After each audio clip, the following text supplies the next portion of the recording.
The Rundown with Carrie Saldo podcast is funded by Armbrook Village Senior Living in Westfield, offering assisted living and compass memory support with evidence-based treatment for those with memory loss. More at armbrookvillage.com.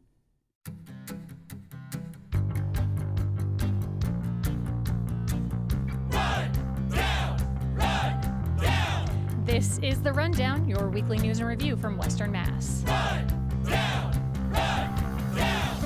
I'm Carrie Saldo here this week with the 413 News You Can Use Berkshire Eagle Executive Editor Kevin Moran, Republican and Mass Live reporter April May Munford, and NEPM reporter Jill Kaufman, fresh off of Morning Edition.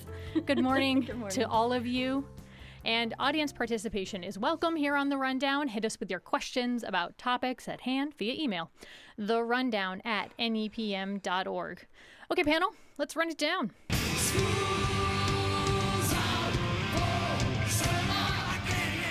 That's right. As Alice Cooper says, school's out for summer.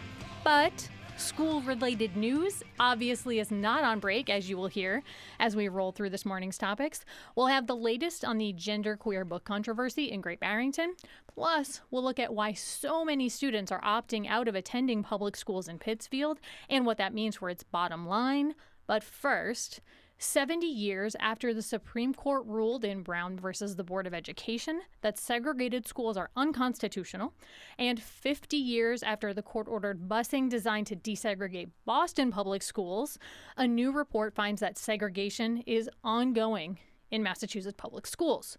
April, you covered this for the Republican and Mass Live. Let's just make sure we're all sort of working from the same textbook here. How did this report define segregation? So the report defines segregation as schools that are particularly either all non-white or all white, particularly like 70% of the one race or another. And it was very specific numbers, 71 to 89%. Correct. That they attached to that. So it was very, very specific. Correct. And the report found that about 60% of state schools, and then we're talking about 1,800 schools across the state of Massachusetts, 60% of those are segregated. And you found in Western Massachusetts that the school districts most affected, we're talking about Holyoke and Springfield. Correct. What's going on there? So those schools are not producing the same amount of student outcomes as schools in, let's say, the outskirts of the region.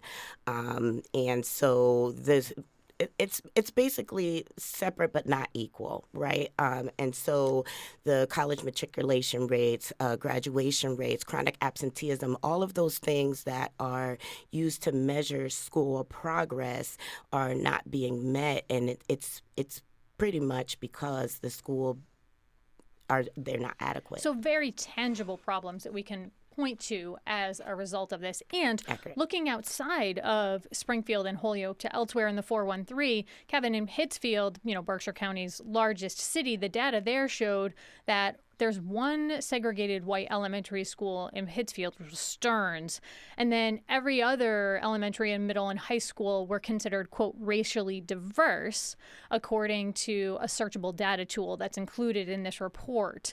Were you surprised by that? Well, Pittsfield is the most diverse community in the Berkshires. So, in a way, it's of no surprise to me that the majority of Pittsfield schools are reflected as diverse. But that one particular school doesn't make that cut. It's notable. I'm not exactly sure why. It would be interesting for the Eagle to do a story on that. We were inspired by April's story, of course, to dig deeper into that.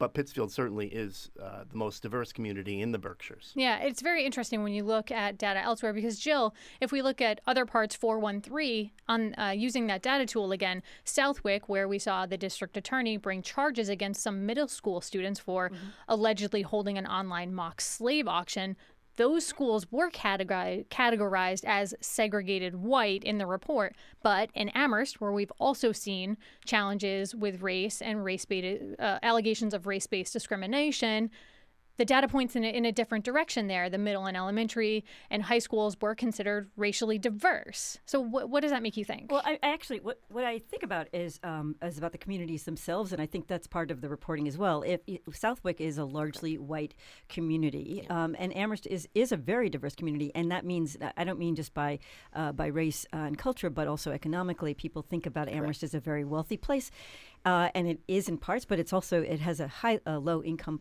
population, or a large low income population. So looking, how do these numbers play out when you look at the communities themselves, what their demographics are, and then you look at how can you desegregate a district that is largely white, being Southwick. So.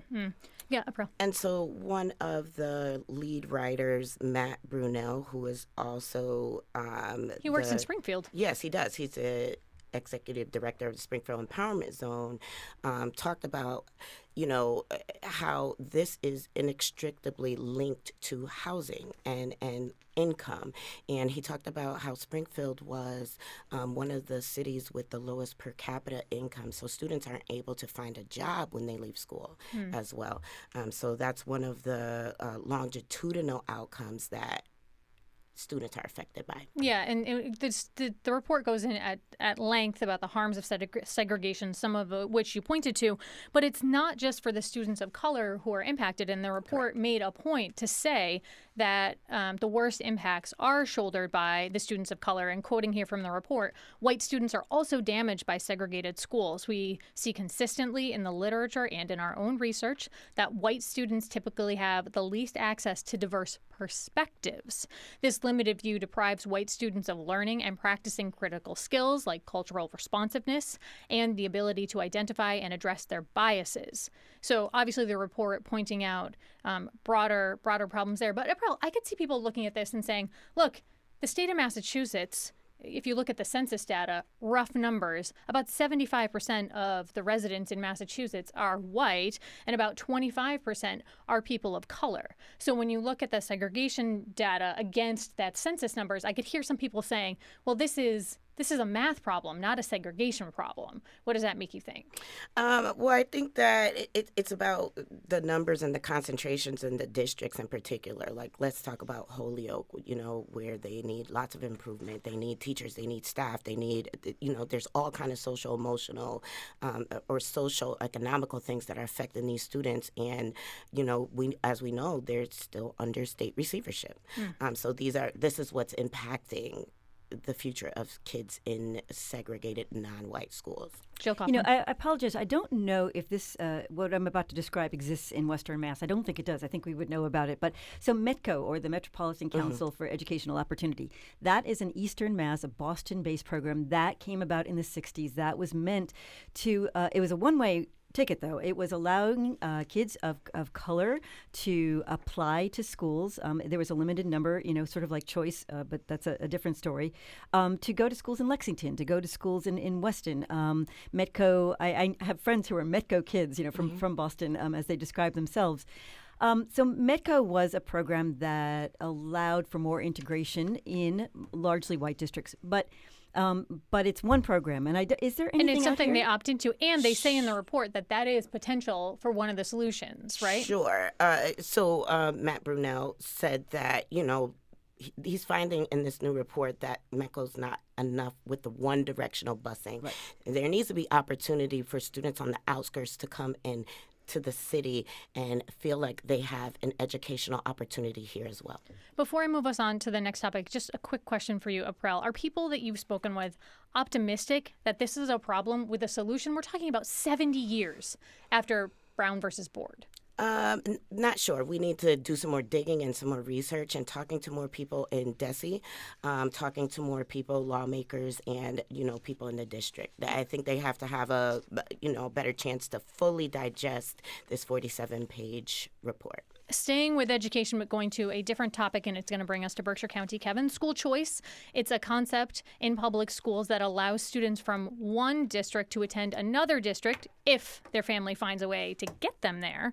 And in Pittsfield, the Berkshire Eagles' Greg Sukenik recently reported that school choice means that millions of dollars are headed to other school districts instead of staying in Pittsfield. Kevin, where does Pittsfield rank on this issue of school choice? Right at the top. As a matter of fact, it's only second behind the city of Springfield for the quantity of students who take advantage of school choice to attend a school outside of their home district. In other words, the natural school system that they would ordinarily go to because they live in that particular community. Pittsfield sees about 585 students, and that's as of the 22-23 school year, the year for which the most recent complete data is available. But it's a very large number of our overall student body. Springfield, for example, is just sending, I guess you could say, outbounding, outsourcing. Right. There's they're headed out of the district. They're heading out. It's right around 800. So. And that's against a huge school population. And that's compared against to a huge school population. I believe that this Springfield's school population is about 3.5 times the size of Pittsfield. So per capita, Pittsfield probably leads the state here. Yep. And I do think that, as you pointed out at the top, Carrie, with the school choice issue, that it very much is, in my anecdotal observation of it, because we haven't looked at the socioeconomic data or the racial data of families who are able to choice their students out. The difference with school choice, and this has been an option for Massachusetts students for the better part of 20 years, is that if you choose to go to another school district, your family has to get you there in the morning, and it has to get you back at night. There are no school buses that make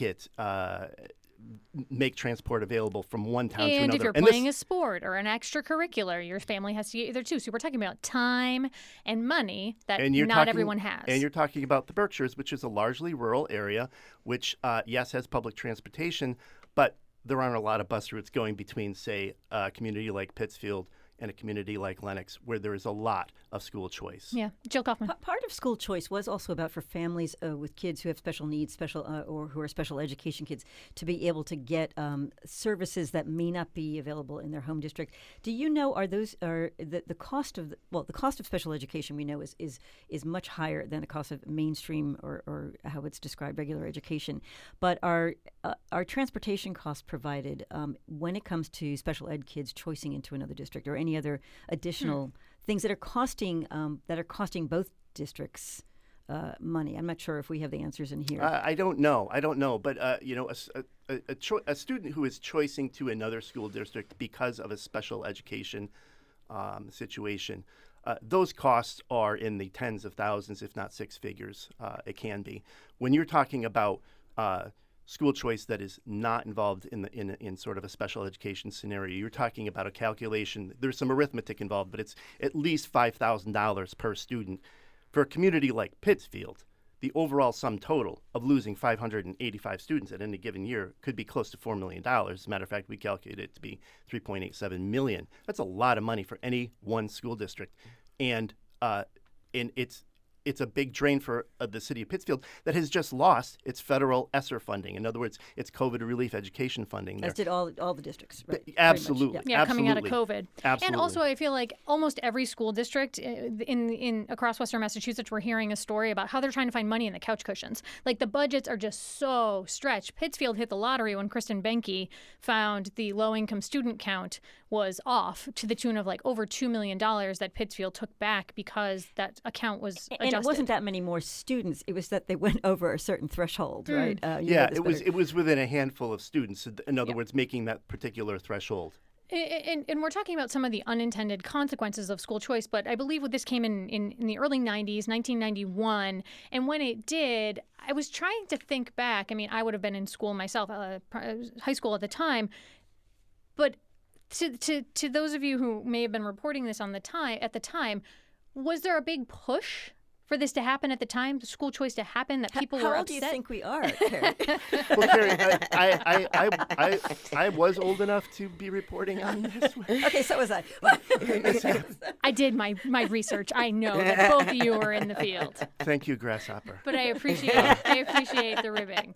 But no, largely one of the big rallies around it was that this is a way that would overall improve the education system in Massachusetts, that it would improve schools, and it would force so-called quote unquote lower performing schools to improve. I'm not exactly sure that those boxes were checked.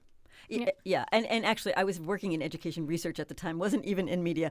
Didn't hit this topic at that time. But it wasn't just Massachusetts. There were multiple states who were going after this initiative to not to keep families happy, but this was about giving families an option to better their families, their kids' situations. April. So, as a reporter, I covered several school districts. I've been to old school buildings that were built in the 1900s for then the breakthrough industries like coal, iron, and textile. Then I've been to these brand new schools that are just erected, right?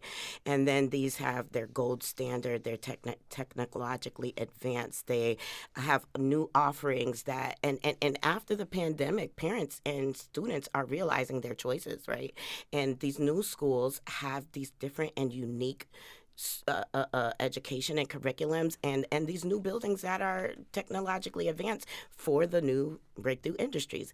And when you have this choice, I think that public schools and public school districts have to figure out how to do school in a new way. Yeah, I just want to add one more thing, which is that it was in the 90s when we already knew that Massachusetts and other states were experiencing financial havoc or fiscal havoc because of school choice. So this has grown. It's been exasperated, but it was known that it was going to be problematic. Yeah. All right, I'm going to take us to the break here. There's more from our panel ahead on the rundown, the latest on the genderqueer book controversy in Great Barrington, plus a look at Juneteenth across the 413. If you have a question, hit us up, the rundown at nepm.org. We'll be right back.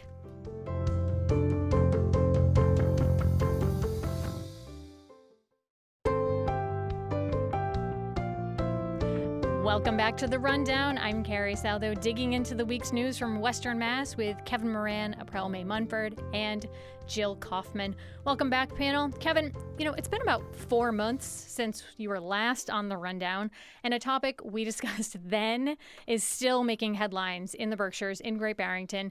The shorthand we've been using is the genderqueer book controversy, and by way of reminder for listeners, police were given permission to search an 8th grade classroom after school in Great Barrington, and they were looking for Maya Kobabe's graphic memoir written for young adults called Genderqueer. The latest from the Eagles, Heather Bello, on this, the headline, the Great Barrington teacher who is suing over book search incident has resigned, saying the school is not safe for her. Kevin, do we know what's happened to make this teacher, Renzazu Zuzane Galdo Supiro, feel unsafe? Well, you have to imagine that the whole school atmosphere, the whole town has really been, I would say, I think probably disrupted in various different definitions of the word by this whole controversy. When in early December, a janitor, we would later find out, a janitor actually had voiced concern about the fact that the genderqueer book was in this particular classroom, and that had brought on a police call, and the police came to the classroom, questioned the teacher. I would almost say it sounded like a deposition to me in a lot of ways. And certainly there were some pointed investigatory questions there, and certainly that touched off a whole controversy that not only brewed locally, but it's one that has just been of national concern everywhere, because Genderqueer is a book that is, the most one of the most banned books for young adult literature in America. It's been on American Library Association's challenged book list for 3 years straight. Florida and Texas are among the states that have banned it. Mm-hmm. And of course, there's lots of passionate arguments on both sides. of that issue, and this teacher was very fearful for her safety, being the center of this controversy for a long time. But certainly the janitor was later found out as to be the person who had called this in, made this complaint. That janitor no longer works at the school either, but the teacher there too, as of June 14th, is no longer working in the school district, and she's filed a civil rights lawsuit. Yeah, and she said, quote, in her resignation letter, quote, "I wish the district luck in its much-needed growth so that current and future educators and students, especially those of or advocating for marginalized communities, receive better and do not experience what I have been forced to experience." What is the district saying about this, Kevin? It's not saying much. There have been a couple independent investigations which said the school shouldn't have done this, the school shouldn't have done that. But largely speaking, we await the city or the towns, the police departments, the school district's response to the teacher civil rights lawsuit. They have until the end of next month to file their formal response to her federal civil rights complaint. And I assume at that point we'll get a better contour of how those entities may approach the defense of the accusations against violating this teacher's civil rights. And when I was thinking about the way that this Western Mass issue is touching this broader controversy about books, in March, the American Library Association announced that 2023 was the highest year on record for book challenges. And the association's report found that nearly half of the book titles targeted for censorship dealt with, quote, the voices and lived experiences of the LGBTQ plus community and people of color. April, what do you think when you hear that? It's not surprising.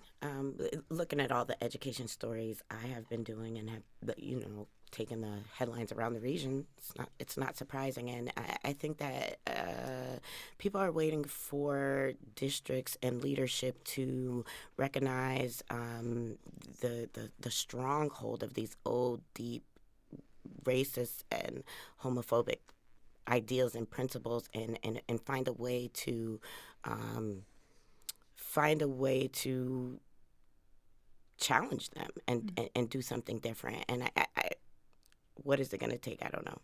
None of this seems very productive, if I may just assert that none of this particular the way all this is being handled, it's a political debate that we're getting into. It is not an improvement upon education. We're not talking about how do we prevent more students from how do we keep more students in Pittsfield? How do we keep more students in Springfield? Instead, we are completely engaged in a subject now that it's all this is boiled down to a federal lawsuit. Yeah. What good is that going to give us? Meanwhile, and then you lose a teacher. I don't know. Well, Heather Bello will keep digging into it on she our behalf. Will. And Heather we'll Bello's been the reporter on that story, and talking she's been about doing it a great here job. on the rundown. Before I move us on, someone did write in and say that we made a point that's incorrect, that there is busing available for Pittsfield children who choice into Lennox. All parents have to do is get their children to the nearest to them bus stop. I imagine it's not free, but not know for sure. That was someone who wrote into the rundown. We appreciate that point of correction. Hey, Juneteenth was marked on Wednesday. We had a visit from the governor here in the 413, and we saw this annual celebration commemorating the end of enslavement of Black people in the United States. Juneteenth, the portmanteau of the words June and 19th, for those of you following at home, became both a state and federal holiday just 3 years ago. NEPM's Dusty Christensen was in Springfield while Governor Maura Healey marked the occasion. To me, while this is a day of celebration, it should also be a call to action, and a day where we confirm and reconfirm our commitment to advancing equal treatment under the law. Committed to not just words, but actions, in the laws that we write, and the things that we fund, and the things that we fight for. The things that we fight for. Proud recent celebrations across the 413. Anything that stood out for you? I went to Holyoke public schools, and they had their first Juneteenth celebration at McMahon School. There was a lot of students reading poems that they've written, what freedom means to them, and I think that it was, that was one of my favorite ones. What a beautiful celebration. But 3 years into marking this newest federal holiday, I checked out Google Trends, and what is Juneteenth has been the top trending question on June 19th every year since 2004. Yeah. And I raised that because I think that it relates to the fact that the end of slavery in the United States is not straightforward. April, what you thinking? Yeah, what's interesting is that the educators that I spoke to there said none of the students knew what Juneteenth was, right? And this is their first Juneteenth. So now they're excited to participate. I knew what Juneteenth was this whole time, but none of our students know. So that was interesting. Yeah, the folks from the Fabulous 413, our colleagues here at NEPM, had a really fantastic conversation with Associate Professor Ousmane Power Green of Clark University. I encourage you all to check it out, but I want to play one clip in particular where he spoke about the significance of Juneteenth being made a federal holiday here in the United States. And that's one of the reasons why I think it's so important to have a national holiday, right? Because when you have the federal government acknowledging it, it allows for, it sort of paves the way towards a sense of legitimacy around what had been going on a grassroots level, on a community level for, over 100 years. And I think one of the places here in this region that we can point to that's been doing a celebration for years is in Amherst. We saw Nirvani Williams cover that for NEPM this week. And April, I know that you've spoken with Amilcar Shabazz, who's one of the founders of that celebration. He's been pushing and calling for reparations around this issue for years. What's the latest on that? So Dr. Shabazz is charging the federal government to create a reparations task force. And so, that's going to be looking at monetary payments to individuals over time, addressing injustices and disparities from systems that trace back to slavery. There's several communities in Western Mass who have efforts underway now, but Dr. Shabazz thinks we need to, up the ante. Did he talk at all about, I don't know if you were covering Juneteenth, about the fund that Amherst has started, a reparations fund in itself. I don't know how many other towns have, but it's a pretty big deal to have money already put away, $2 million, I believe. Sure. So that group was disbanded once the final recommendations was given, but the work is continuing. So he's going into Springfield and doing work there and other cities around the region. All right. Well, I just want to point out also the Mass Live did some interesting reporting in the lead up to Juneteenth. They had a whole section online and they highlighted it in the Republican as well. They asked the community to nominate Black leaders doing important work across the state. Plenty of local names there. Della Blake, the director of Black Behavioral Health Network, Sam Bradley, the executive director of the Pan-African Historical Museum, and many more there. So for more information on any of the reporting that we've discussed this morning, be sure to check out NEPM.org/The Rundown. Our show notes will give you sweet links to all of this stuff. All right, guys, let's check out our weekly prediction, scoop, or praise, where I'm going to ask the panel to do something against their very nature, make a prediction about the news, spill the tea about a story they're working on, or maybe heap some praise on a newsworthy nugget that needs to be trumped. Jill Kaufman, you're up. Oh, Carrie, you're going to be so mad at me. I believe it's going to be a hot summer, and there's going to be a very good peach crop, and I have been reporting on peaches. So I'm telling you, those buds did not get zapped in a late freeze, and I don't know about the sweetness of peaches because that does depend on heat versus water, but I do believe we're going to have a very good peach crop. Well, we're going to have to see because that was a hot topic last year. People were real mad that there were not peaches. But there will be peaches. It's just unclear if they're going to be sweet yet or not. There's going to be a crop. Well, Jill, keep us posted. Yeah. Kevin Moran, that's gonna be scoop, hot. Prediction, praise. What are you thinking? Actually, I think there's a pretty nice museum in North Adams, Massachusetts, the Massachusetts Museum of Contemporary Arts, and they're actually embarking on the end of their 25th year and looking to the next 25. And I predict there'll be a really good story in tonight's Berkshire Eagle, tomorrow morning's Berkshire Eagle. about their future plans as to how Mass MoCA is going to integrate itself and become even more part of the fabric of North Adams. That's been a huge issue there in downtown Northampton. Too many people staying on the campus and not sharing the wealth in the broader city of North Adams. It was supposed to be this huge economic boon for the city, and we haven't quite seen that yet. Young Grasshopper remembers when Mass MoCA first opened. Evrel. So my prediction is going to be that the Springfield Caribbean Carnival kickoff is going to be amazing and fabulous.